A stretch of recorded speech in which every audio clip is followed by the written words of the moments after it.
solamente ese versículo, vamos a leerlo y vamos a ver lo que Dios nos va a hablar esta noche. El mensaje se llama esto, ese es el tema de la predicación, para los hermanos que a veces me preguntan. Si puede ponerse de pie, hermano, puede hacerlo. Si no puede, Padre que estás en los cielos, te damos las gracias por la bendición que nos das de reunirnos esta noche, Señor. Háblanos al corazón, Señor. Ayúdanos que percibamos tu palabra, Señor, que podamos aprenderla, que podamos aplicarla, Dios, y que aprendamos de tu evangelio para poder llevar a las personas que lo necesitan y para nosotros mismos, Señor, para tener más convicción y fortaleza en nuestra vida. Bendice por favor tu iglesia, Padre, bendice que crezca, que se multiplique y que haya también una obra de evangelismo fuerte, Señor. Ayúdanos, Padre, te lo pedimos en el nombre de Jesús. Amén. Tome asiento, mi hermano. Lo que estamos viendo, mis hermanos, es el hecho del mensaje, el mensaje que Dios le dijo a Pedro que llevara a Cornelio, al gentil. Ya vimos que la visión como preparó a Cornelio, la visión como preparó a Pedro. Después vemos que Pedro llega a la casa de Cornelio, están preparados y cuando él llega, en el 34 dice que Dios no hace sección de personas. Lo que uno aprende cuando vemos el versículo en el 34 es que Dios, todo lo que él hace, oiga bien, toda la humanidad, para Dios todos somos iguales. ¿Cuál es la diferencia entre el judío y los que no son judíos? La diferencia es de que el pueblo de Israel fue preparado por Dios. Fue preparado para una misión, fue preparado para ser el pueblo especial de Él, para poder llevar su mensaje a todas las naciones, algo que ellos no lo pudieron entender. Y eso es normal, fíjense, nosotros a veces criticamos a los judíos de que no entienden el evangelio. Le voy a decir algo, nosotros tampoco a veces lo entendemos. Es que es lo mismo, hermano, lo que Dios hace con el pueblo de Israel es mostrarnos un ejemplo de cómo es el ser humano y de cómo nosotros podemos tropezar. Por eso en Corintios 10 dice que aprendamos de los tropiezos de ellos para que lo apliquemos en nuestra vida y no codiciemos lo que ellos codiciaron. En el versículo 35 él dice que 10:35 que se agrada en toda nación de la persona que le teme y hace justicia. Hablamos de que la persona que le teme y hace justicia es una persona que no es perfecta. O sea, usted jamás va a ser perfecto en cuanto a cumplir la ley con totalidad. Y es algo que tenemos que aprender porque muchos de nosotros aquí en la iglesia pasamos procesos también, somos como los judíos y a veces nos creemos perfectos. ¿No le ha pasado eso a usted? Yo soy perfecto, como subió aquel al fariseo, yo ayuno 2 veces al día, yo no soy como aquel, fíjese que así decían los judíos. Te doy gracias que yo no soy gentil, que yo no soy mujer, que no. Empezaban a tener esas cosas, ellos tenían eso. Entonces lo que uno aprende es que nosotros, oiga bien, el evangelio está abierto para todo el mundo. Dios abrió el evangelio para todos. Solo los judíos fueron un pueblo especial, fueron un medio para que llegara a todo el mundo. Ahora vamos al 36, miren lo que dice el 36 y vamos a trabajar. Dios envió mensaje a los hijos de Israel anunciando el evangelio de paz por medio de Jesucristo, este Señor de todos. Vamos a trabajar con la primera frase. Dios envió. Fíjese que esa palabra envió, ¿sabe qué significa la palabra enviar en la Biblia? Cuando dice, cuando usted oye los apóstoles fueron enviados, apóstol significa enviado. Y aquí viene un problema porque a veces vemos personas o predicadores en la televisión que son apóstoles, ¿no has visto eso? Y que el apóstol no sé qué, y el apóstol no sé qué, y hacen cosas porque, mire, todos somos enviados acá con un propósito para ir a predicar el evangelio, porque el evangelio, si usted lo recibe, usted tiene que compartirlo con su familia, con todo el mundo. Pero hay un orgullo en nosotros como seres humanos. Por ejemplo, hay predicadores que dicen yo soy apóstol y empiezan a hacer cosas. Y he visto algunos, a veces no sé si he visto video, una vez vi un pastor que tiró una Biblia y dijo, nadie puede pasar de esa Biblia y hacerme daño contra mí, no, algo así estaba diciendo. Y empieza la gente a temblar y que no puede pasar y que no sé qué. Tonterías. ¿Por qué? Porque si es enviado, oiga bien, él tiene posiblemente un ministerio de Dios, pero no tiene poder en sí mismo. El poder lo da la palabra de Dios. Usted tiene un poder también. Cuando usted va a predicar tiene un poder, tiene dones de Dios para servir. Todos en la iglesia, oiga bien, aquí todos somos iguales. Lo único que Dios da ministerio a cada quien. Entonces, cuando viene aquí dice envió, está hablando que envió a Cristo, significa apóstol. Pero esa frase que aparece en el 10:36 no es apóstol, es ex apostelo. La palabra es apostelo, significa que Dios envió a su hijo, es sacarlo de su reino y lo envió a la tierra, pero él no podía volver al reino de Dios. ¿Sabe cuándo podía volver? Cuando él cumpliera su misión. Y es bien interesante. Busque por favor ahí Gálatas 4:4, por favor, hermano, para poderle poner un poquito de contexto a esto. Cuando Dios mandó a su hijo, oiga bien, lo envió y él no podía volver. Ahora, esto es interesante porque no es cualquier misión que Jesús venía a cumplir. Y él sabía que al despojarse de su gloria, como lo dice en Filipenses, Él tenía que venir a cumplir toda la misión que Dios le estaba dando. Gálatas 4:4, búsquelo por favor. ¿Lo tiene, mi hermano? Mire lo que dice ahí. Pero cuando vino el cumplimiento del tiempo, ponga atención, ¿cómo le quiero explicar eso? ¿Sabe cuál es el cumplimiento del tiempo? Fíjese que Dios preparó toda la historia para poder mandar a su hijo. ¿Sabe qué preparó? Preparó, ¿cómo se llama? Un pueblo, como preparó a los judíos. Preparó un lenguaje. ¿Sabía usted que cuando los griegos, el imperio griego imponía sus reglas, ellos imponían su lenguaje a todas las naciones? Y es interesante, porque eso permitió que cuando Dios mandara a su hijo, el mensaje se difundiera con mayor facilidad. Preparó también, oiga bien, carreteras.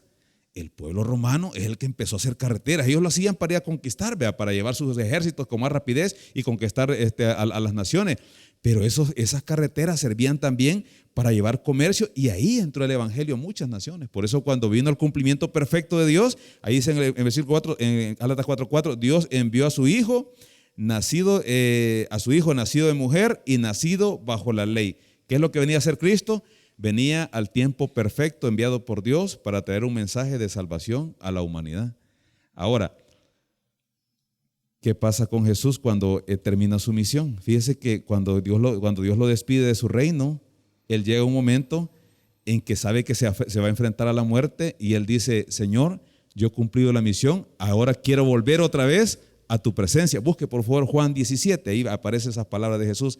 En Juan 17, oiga bien, vemos la oración sacerdotal, se conoce así, algunos teólogos la conocen así, en la cual Jesús hace una oración por los apóstoles, y Él también ora porque su ministerio está, terminando. Juan 17:4, búsquelo por favor.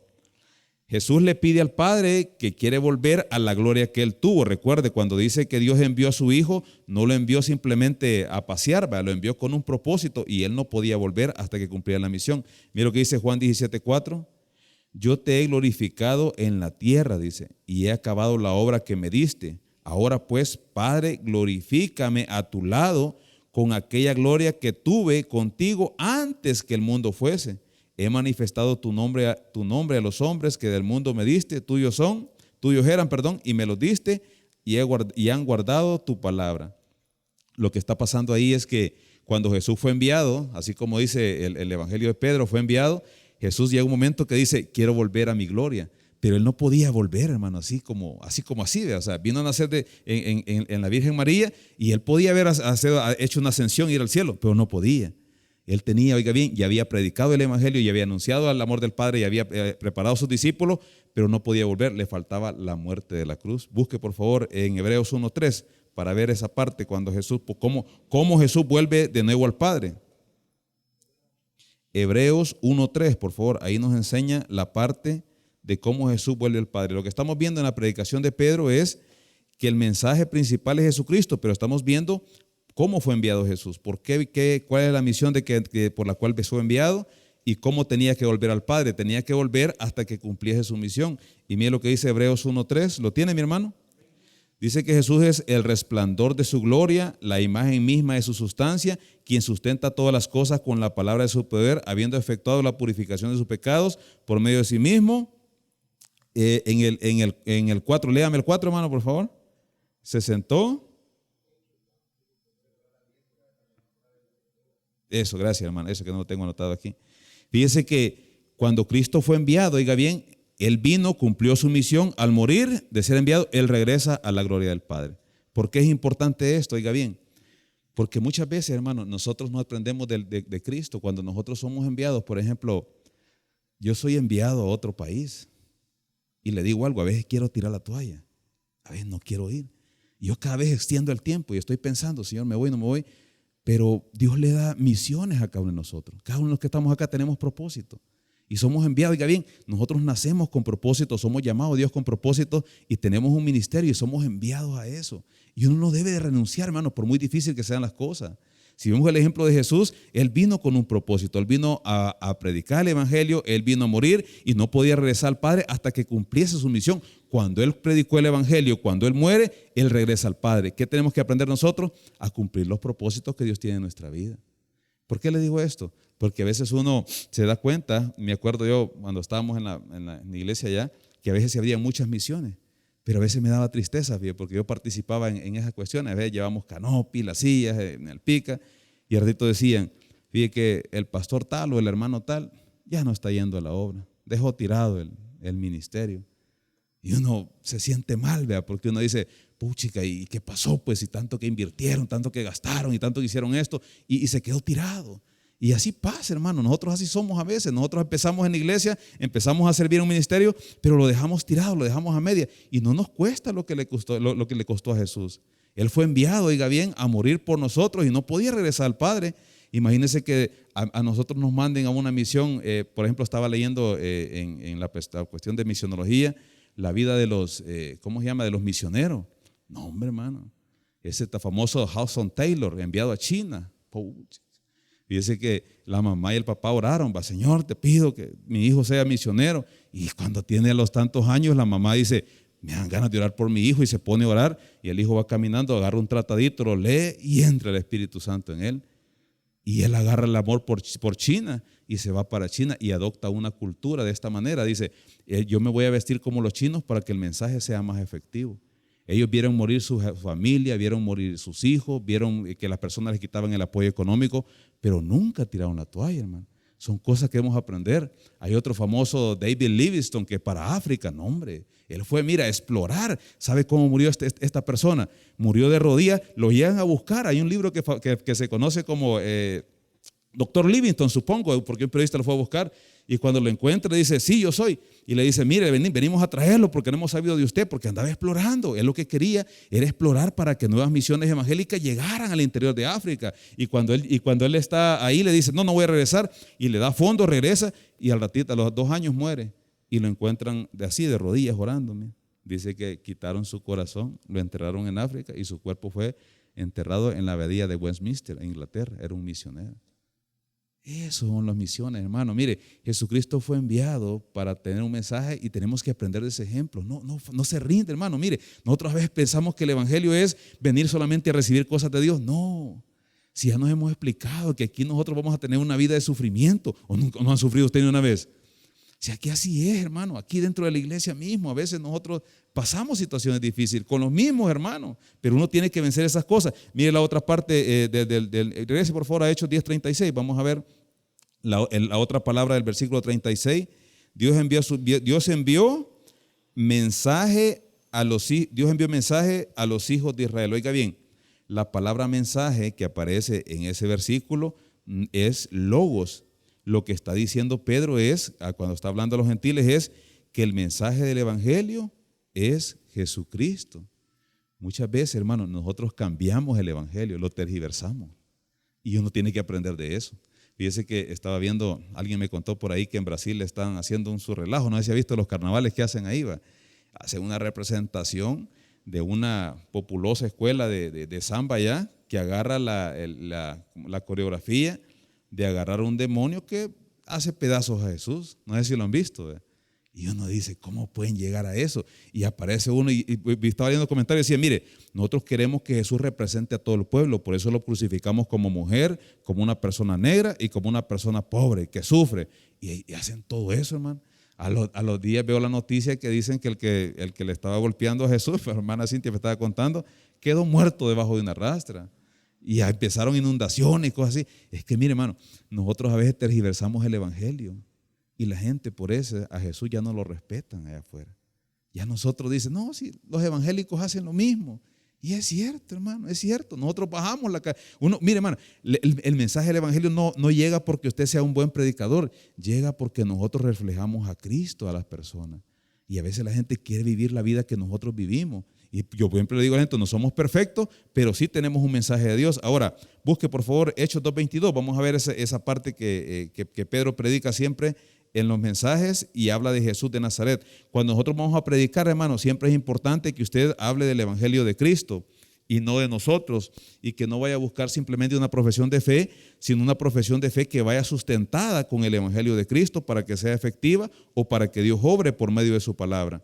Mire lo que dice Hechos 2:22, este es el primer discurso de Pedro. Mire lo que dice, varones israelitas, oíd estas palabras. ¿Qué dice ahí?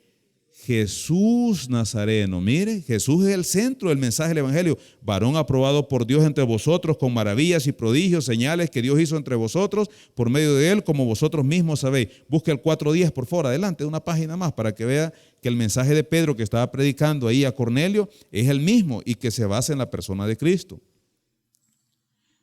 Dice, sea notorio a todos vosotros y a todo el pueblo de Israel que en el nombre, oiga bien, de Jesucristo de Nazaret, a quien vosotros crucificaste, a quien Dios resucitó de los muertos, por él, este hombre está en vuestra presencia sano. Este Jesús es la piedra reprobada por vosotros los edificadores, la cual ha venido a ser cabeza del ángulo. Y en ningún otro hay salvación, porque no hay otro nombre bajo el cielo dado a los hombres en que podamos ser salvos. Cuando nosotros vamos a predicar el Evangelio, mi hermano, usted tiene que predicar de Jesús. De hecho, fíjese que a veces uno va y dice, va como, fíjese que a mí me está pasando eso. Yo antes cuando iba a evangelizar, yo tenía la habilidad de ser empático. Yo veía a las personas, con los jóvenes, con todo el mundo, hasta los niños, bonito predicarle a los niños a su manera. Pero ahora uno siente que ha bajado, pero yo siempre utilizo el mismo estándar, el Evangelio de Jesús. Estaba hablando con una muchacha que nos encontramos por ahí, que fue la única que evangelicé, y empecé a hablarle de que todos necesitamos de Cristo, que somos pecadores y que solamente Cristo tenemos salvación. Y yo le explicaba esto, siempre le explico esto allá afuera. Usted quiere ver cómo se llama, cómo ofendemos a Dios o cómo Dios le ofende nuestro pecado.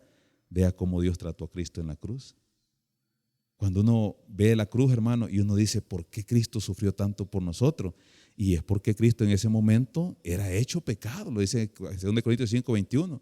Y cuando uno entiende eso, yo le digo a esta señorita, porque no harán casa y todo eso, y a veces la gente por pisto piensa que no van a necesitar de Dios, ¿va? Y le digo yo, mire, si usted no viene a Cristo y no le recibe como Señor y Salvador y no cree que su sangre le limpia sus pecados, como dice Juan 3:16, que el que cree en él tiene vida eterna, nosotros vamos a pagar por nuestros propios pecados. ¿Quiere ver cómo es la ira de Dios? Vea cómo trató a su hijo, y si trató a su hijo así, cree que nos va a perdonar a nosotros. Ahí usted va metiendo el Evangelio, hermano. Usted no sabe, o sea, yo le dije, quizás no funcionó, pero es el Evangelio de Cristo. Cristo tiene el poder de poder salvarnos. Él murió en una cruz y usted tiene que presentarse a las personas, porque solo dice, aquí le está diciendo que no hay otro nombre bajo el cielo en que podamos ser salvos, solamente en Cristo. Y si no, ¿qué dice Juan 14:6?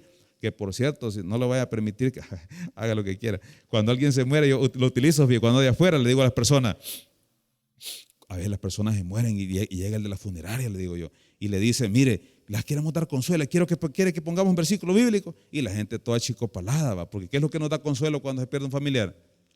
La palabra de Dios. Y bien con profundo lo le anunciamos a usted, y Jesús dijo, yo soy el camino, yo soy la verdad, yo soy la vida. Juan 14:6. La pregunta le digo a las personas, ¿creyeron en Cristo verdaderamente? El que va en el funeral creyó en Cristo. Es que mire, hermano, creer en Cristo, ¿cómo se llama? Le cambia la vida a usted. Cuando Él dice que Él es el camino, y yo siempre explico esto, la calle de San Salvador es esta, va así. Vaya, si usted se va para otro lado, ¿va a llegar a San Salvador? No, pues tampoco. Si usted quiere llegar al Padre, el camino es Cristo, no va a llegar al Padre. Él es la verdad. No hay religión, hermano. La verdad está en Cristo. Él es la vida, y esa palabra vida que aparece en Juan 14:6 es Zoe, que significa vida eterna. Lo que Pablo está haciendo es predicando el Evangelio de una manera correcta. Y le voy a decir algo, él lo hacía sin mucho entusiasmo. A él no quería predicar a los gentiles, pero estaba utilizando el mismo mensaje que estaba predicando. Mire lo que dice la otra parte, fue enviado a Israel. Regrese por favor a Hechos 10:36. 10:36. Dios envió mensaje a los hijos de Israel. ¿Por qué fue primero a Israel? Porque era el pueblo escogido de Dios. Estamos aprendiendo los días miércoles, ¿verdad? Cómo Dios escogió a su pueblo. Y fíjate que es bien interesante Romanos, porque me encanta la carta a los Romanos. Cuando Pablo, hasta el versículo 8, llega y dice que la salvación es por medio de Cristo y que no hay condenación en Cristo, él le duele el corazón. ¿Sabe por qué le duele el corazón? Porque él se da cuenta que los judíos no van a aceptar esa verdad. Porque los judíos, oiga bien, ellos que querían ser salvos por medio de la ley. Ellos pensaban que tenían privilegios delante de Dios. Y por eso Pablo dice, tengo tristeza en mi corazón y quisiera yo mismo ser anatema, porque el mensaje no lo van a entender los judíos. Y no lo entienden, hermano, no lo entienden. El mensaje, ellos quieren salvarse por medio de la ley. Por eso dice en el capítulo 7 que Pablo dice, miserable de mí, ¿quién podrá separarme de este cuerpo de muerte? La ley no nos puede dar salvación.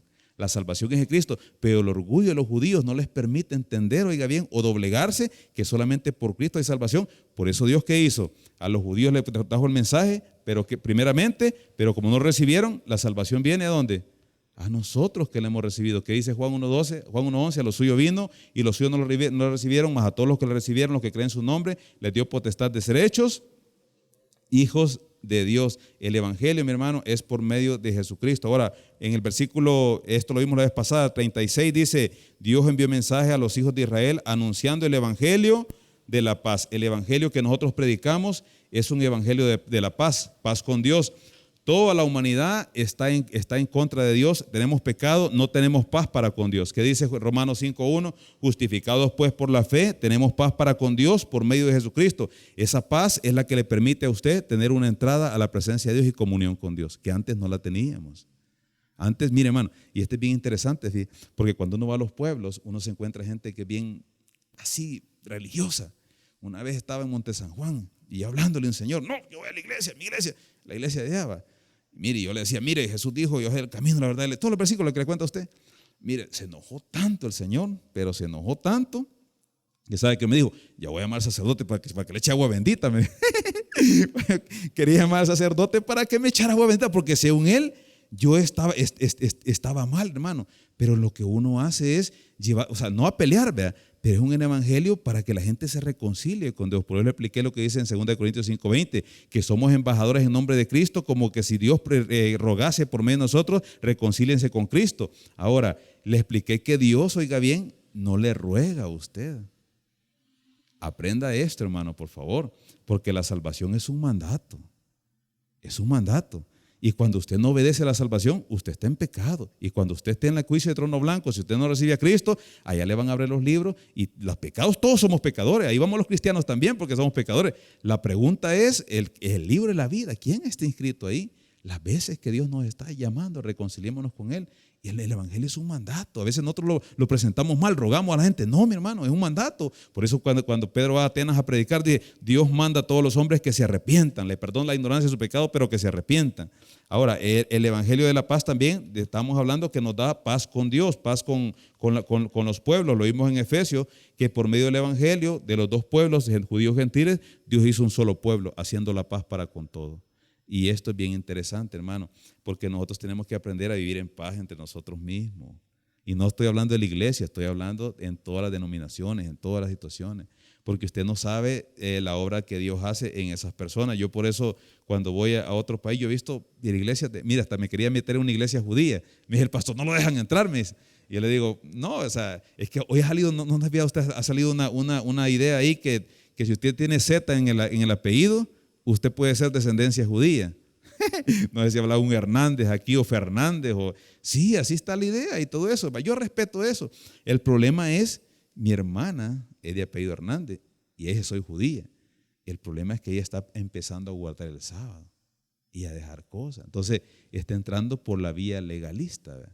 Usted tiene que entender que por las obras de la ley nadie va a ser justificado, sino que solamente por medio de Cristo. Y el evangelio, oiga bien, de paz significa que nosotros tenemos que tener paz con todas las personas. Es la característica principal. Y yo he aprendido eso, hermano, porque yo también era pleitista como usted. Cuando llegamos a veces, no, hermanos de tabernáculo, no, pues no le hagamos caso, no le demos pan con café. Así se. Pero uno aprende, hermano, aprende a tener paz con las personas allá afuera. Y paz con Dios. La vez pasada me decía un hermano ahí en el parque, mire, ¿ustedes por qué no aman a la Virgen María? ¿Y quién le dice que no la amamos? No, hombre, si la amamos, la respetamos, y la Virgen María es instrumento de Dios. Es que sí, hermano, le voy a decir algo, usted tiene que amarla, porque es la madre de Jesús. Jesús es el nombre en su ministerio terrenal, no madre de Dios, madre de Jesús, no madre de Dios, y tiene que respetarla por eso, y no va a ponerse a pelear. Y el Señor se calmó, fíjate, porque quizás eso utiliza para pelear con todos los evangélicos, porque dice que usted, no, que mire que la Virgen María, que ella hace eso, no, ella no es corredentor, y empieza a pelear. No, la paz, hermano, para que el mensaje llegue bonito a las personas. Ahora, regresemos al versículo 36, ya vamos a ir terminando, quiero despacharlos temprano. El evangelio de paz por medio de Jesucristo, este es Señor de todos. Lo que Pablo está haciendo, mi hermano, en el mensaje es presentando el evangelio a los gentiles, hablando que Jesús fue enviado, hablando que Jesús, oiga bien, ¿cómo se llama? Es el mensaje de Dios, que Jesús viene primeramente de Israel, que Él trae un evangelio de paz para con Dios, que es por medio de Jesucristo, y la otra parte, que es Señor de todos. Y aquí voy a detenerme un poquito. Busque por favor ahí Hechos 2:36. Hechos 2:36, por ahí vamos a ver unos versículos nada más.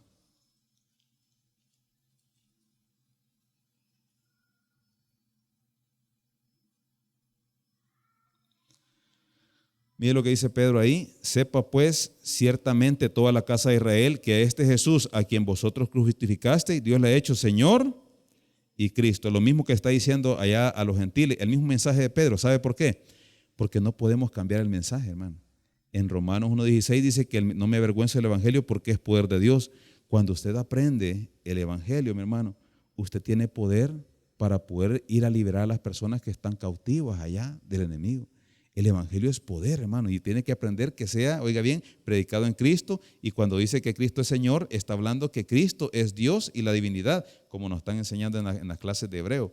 La palabra Señor es kurios y significa amo y dueño de la persona quien recibe a Cristo como Señor. Por ejemplo, nosotros venimos acá a Cristo, ¿verdad? Y lo recibimos a veces como Salvador, porque cuando vamos a hacer una profesión de fe, ¿qué le decimos a las personas?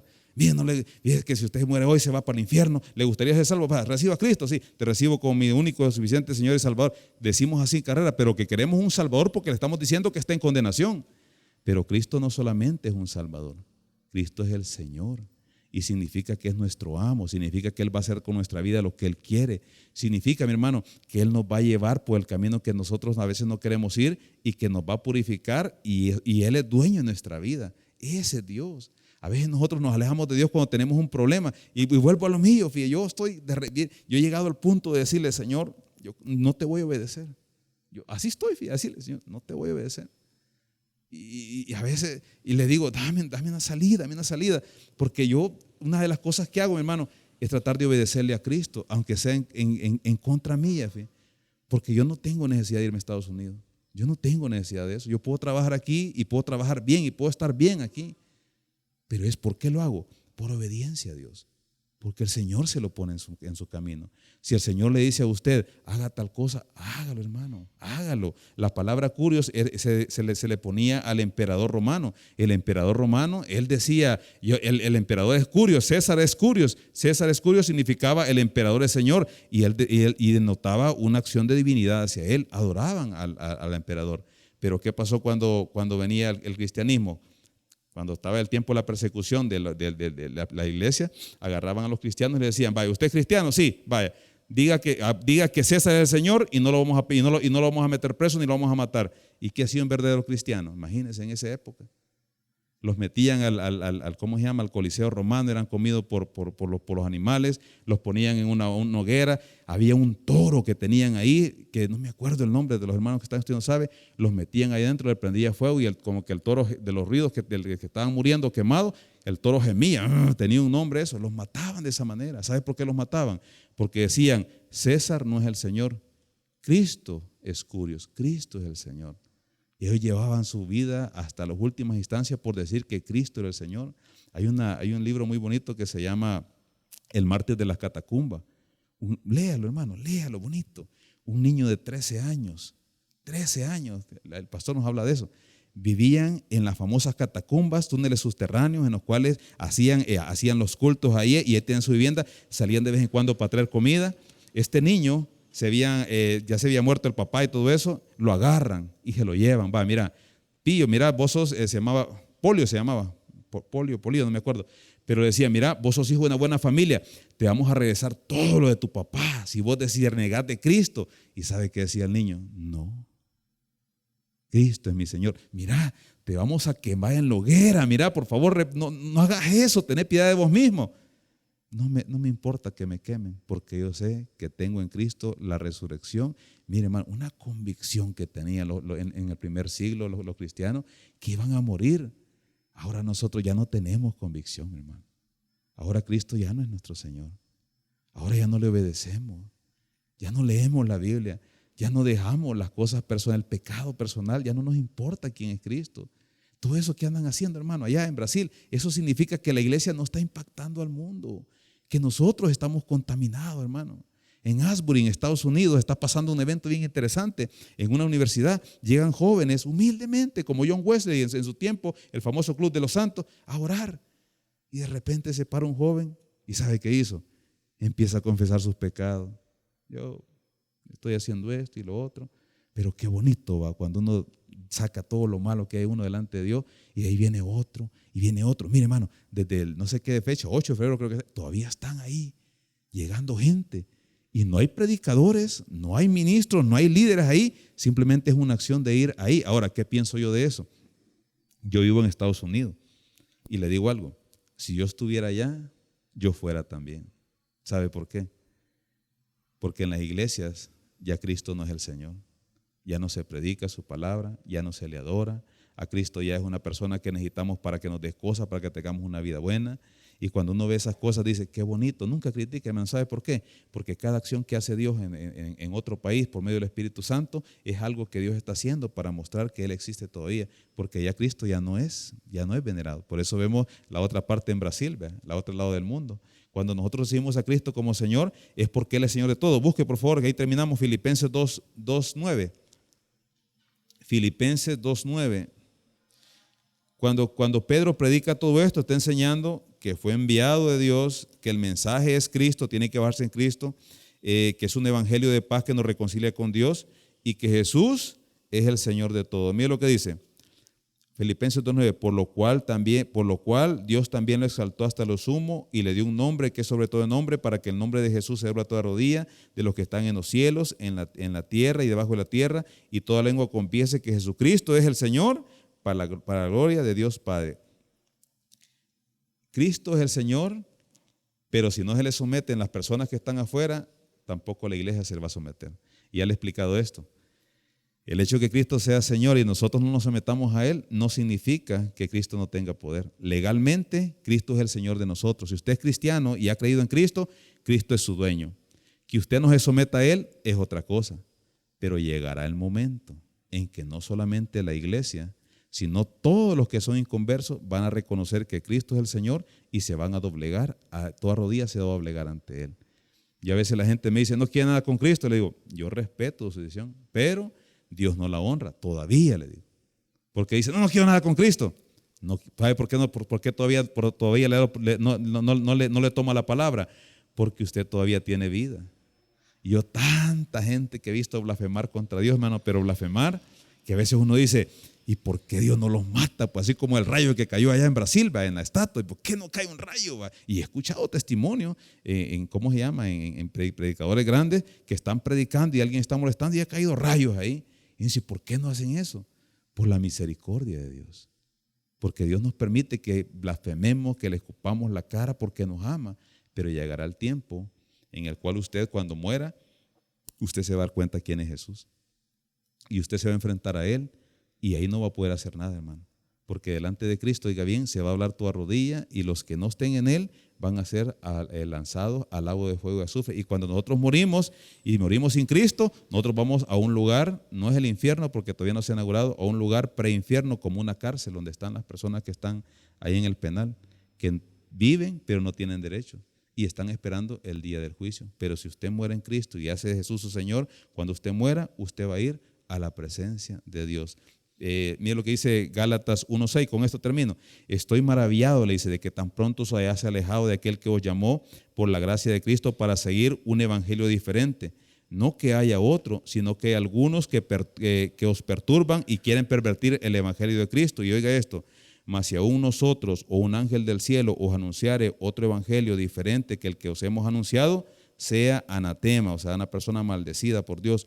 Como antes hemos dicho, ahora también lo repito, si alguno os predica diferente evangelio del que habéis recibido, sea anatema. Mira el 10, pues busco ahora el favor de los hombres o el de Dios, o trato de agradar a los hombres, porque si agradara a los hombres, no sería siervo de Cristo. Mi hermano, el evangelio, cuando usted lo hace patente en su vida, así como Pedro lo está predicando, el evangelio le va a permitir a usted ser agradable a Dios, pero posiblemente no a las personas. Yo vivo eso todo el tiempo. Yo paso, ¿cómo se llama?, con situaciones como eso. Y no soy la gran persona, hermano, no soy el gran hermano. Usted posiblemente sea mejor que yo, pero tengo una característica. ¿Sabe qué es? Yo desde el momento que le entregué mi corazón al Señor, yo trato de buscarle, trato de amarle. No soy perfecto, pero trato de buscarle. Y cuando yo hago eso y trato de hacer las cosas bien para con Dios, no significa que sea perfecto. Dios me permite, diga bien, tener comunión con Él y yo camino de la manera que Dios quiere que camine, hago de Cristo mi Señor, y cuando yo hago eso, las cosas caminan bien a mi vida. Pero cuando me aparto de Cristo y no hago las cosas bien, me va mal. El Evangelio se basa en la persona de Cristo como Señor y Salvador, y ahí nos vamos a quedar, lo vamos a ver la otra semana. El mensaje es que el mensaje de Pedro es que Cristo es el Señor y Salvador, y Él es el mensaje del Evangelio. Deme un aplauso al Señor, mi hermano, y vamos a orar. Padre que estás en los cielos, te damos